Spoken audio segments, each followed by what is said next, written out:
كلمة لمحمد أمين بن عمر. مش قلت لك باش نشيخ عليك؟ خصوصا نظن صعيب برشا الشيخ عليا. علاقتك مع الصحافة طبعا؟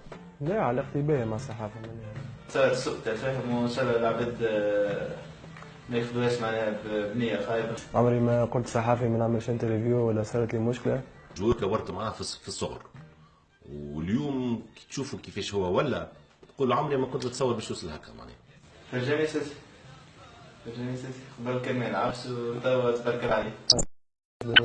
خاطر عنده بوكو دو كاليتي، ومعناها كان صغير نتفكروا معناها من العز جوال في تونس نتصور ضربته الكورة، كان نجم نتصور يعمل كارير خير من هكا. بون مش كان انا بركة المحلل الكل يقولوا هكا. الجمعية ما تصورش روحك نهار تكور فيها.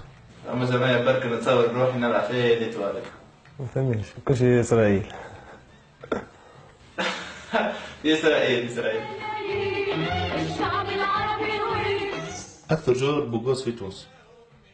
فما واحد برك بوغوس أشكال عليه فرجاني ساسي. من عمر. أكثر جور عنده القبول مع النساء. من عمر. هو اليوم هو فرجاني.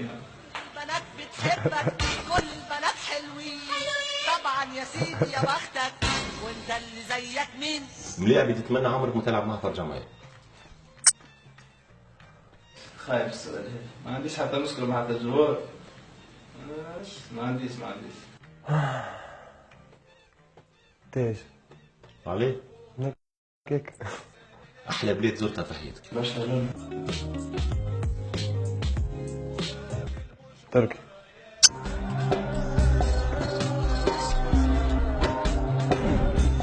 فوايج دو مصر. اي. بلاد تتمنى ما عادش ترجع لها جنبك. نيجيريا.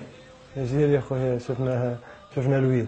خايبة برشا وفيها برشا مشاكل وسلاح مسيب. انا بالحق بلاد ما نحبش نلعب فيها. أصعب استاد كورت فيه. مازنبي.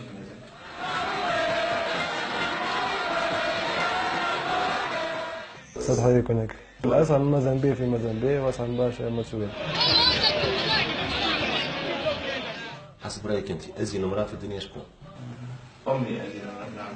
أمي ثم للدار يا أمي نورت للدار كل مسك يا عمي. شكون أكثر جور ترتاح معاك تقدر تكور معاه في التيران؟ من عمر. فرجاني ساسي، حمزة الأحمر وحمدي نقاز. كان صغير معنا كنا في ليتوال، كان معنا تروازيام معنا كنا ثلاثة من بعضنا نحن. شكون؟ أيمن تربلسي يلعب في جابس، أيمن ديما يلعب هو فهمت، كنت أنا بن عمر مرة هو. لا مستحيل، كور معنا زوج ماتشات وما نجمش نروح وهرب للإمارات الأخير. ما يكورش ديما كوراني من ترابيزه قبل هو ساعات يكور معنا معناها. يطلع عليه مصعب ساسي هكا يكور. تقرا كتب؟ ملي بطلت القراية معناها وصلت للباك وما كملتش. عندي توا 7 سنين. نقرا كتاب برك. آخر كتاب قريته في حياتك أنا هو؟ فما كتاب قريته قبل وبديت نقرا فيه، كتاب القرآن. ما عنديش، ما نحبهمش الكتب، ما عنديش معاهم معناها. ما عنديش كتاب نتمنى نقرا خاطر مانيش ما نحبش المطالعة برشا. سايتي على الآخر.